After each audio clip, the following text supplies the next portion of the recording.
Hello everyone, and welcome to my Young and Restless official. I hope everyone is having a wonderful day. Before we begin, please hit the subscribe button and give this video a thumbs up. Given that spoilers for The Young and the Restless indicate that Claire Newman would say something icy to Summer Newman, let's discuss how Kyle Abbott's girlfriend might step in.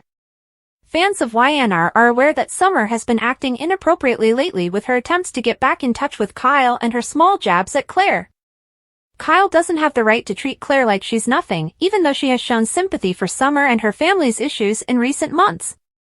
In an ideal world, Kyle would be more effective at setting limits and correcting Summer when needed. However, given that Summer has been struggling with a lot, particularly after Phyllis Summer's disappearance, we can understand why Kyle is in a difficult situation. But now that Phyllis has been saved, Claire might start to grow really mad with Summer. Summer might keep trying to take advantage of Kyle's sympathy and complain about Phyllis's abductor still posing a threat. It's likely that Claire hoped Summer would stop being so needy with Kyle once Phyllis was located. Claire will undoubtedly become irritated if Summer continues to cling to Kyle. There will be some uncomfortable moments for all three of them over the week of March 17th to 21st when Claire will catch Summer cuddling up to Kyle. This might definitely push Claire over the brink if it continues. That leads us to the 5 icy words Claire might utter to Summer. Kyle no longer wants you. Claire might reach her breaking point and tell Summer outright that Kyle has moved on from her. Maybe Claire will lose it and tell Summer that Kyle has really moved on. Even though Claire has a good heart, she might secretly harbor a little Jordan. For a while, Claire's evil side can be shown as she attempts to permanently cut off Summer. Claire would disagree with Summer's predictions that her and Kyle will end badly, and she might even attempt to show that they were meant to be. We'll keep you updated on their growing conflict because spoilers for The Young and the Restless indicate that Claire may change her approach with Summer along the road. As Summer strolled around society, she noticed a sulky Chance behind the bar. Chancellor Winters couldn't be that discouraging when he'd barely started, she said, flipping her hair as she walked up to him. Summer questioned Chance about his poison after he acknowledged that it wasn't a good idea to show up at the pub first thing in the morning. He mentioned a variety of tropical drinks that the bartender had suggested, and he regretted sticking with coffee. Summer suspected that he was reconsidering hanging up his cape because she felt that something else was off. It had been an odd morning, Chance said, and Summer assumed he was still getting adjusted to civilian life. There has been a lot of change that will take time to process, he said.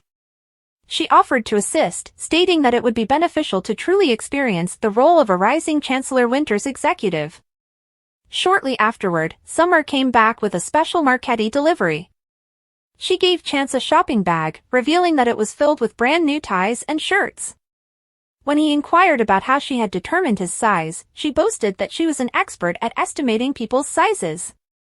After seeing Marchetti's costs, Chance was reluctant to accept, but Summer reassured him that, as CEO, she had received a significant discount.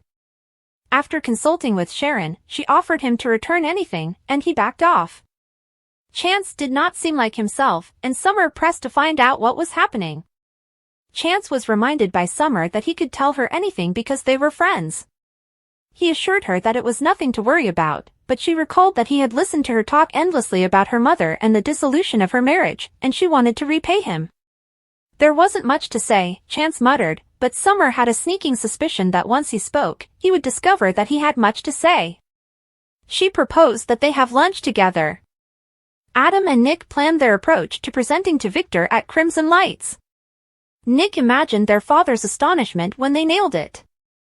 The men were toasting the co-CEOs of Newman Enterprises when Sharon entered.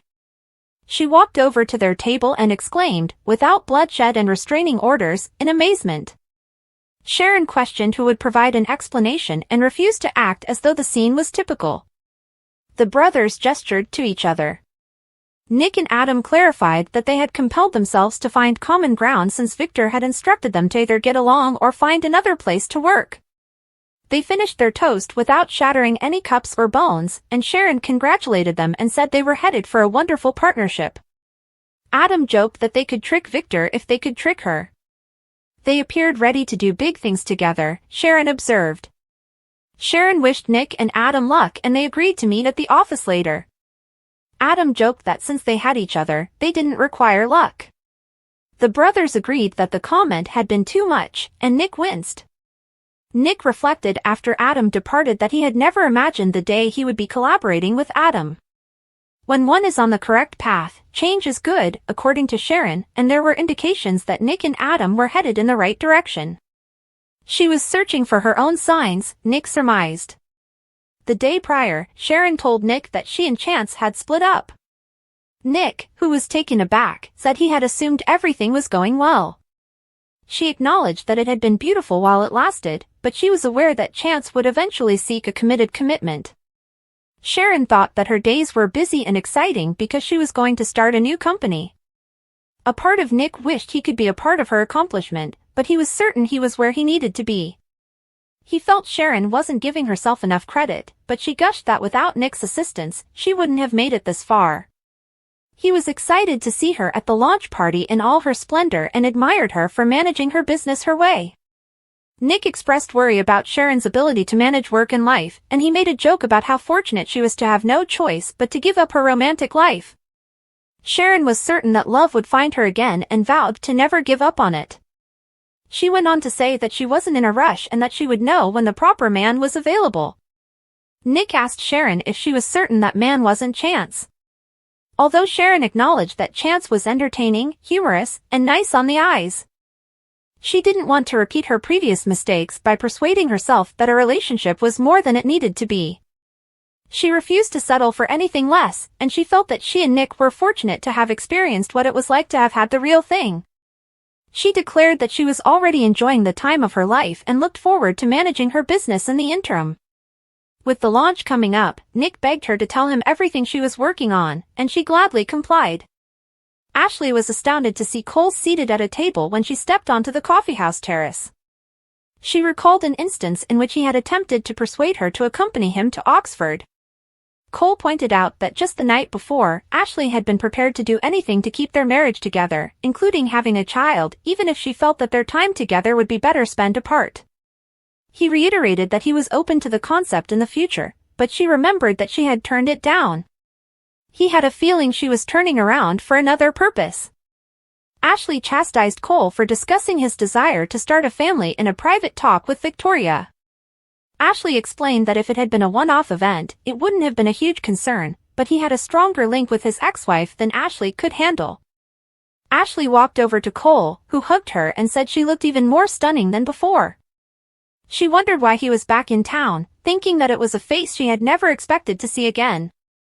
Ashley stated she was eager to hear about it, and Cole responded that it was complicated. Ashley thought everything turned out okay as Cole mentioned a sensitive family matter. He said he had heard she had recently gotten married, and she said it had not gone well. She acknowledged that she couldn't change the past, even though she wished things had gone differently. Ashley remarked that she wished he had had better luck and that it was never easy to end a relationship. Cole said he was certain Ashley had been too good for her ex, but he couldn't say he had. Victoria called Cole's name as she stepped onto the patio.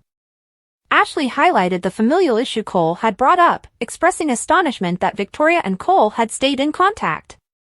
Victoria curtly thanked Ashley for respecting the privacy of the subject, assuming that Ashley had already been told it was confidential.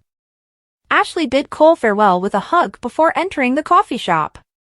Ashley wouldn't be the last to inquire about what was happening, Cole noted, and he didn't think he and Victoria could keep Claire a secret.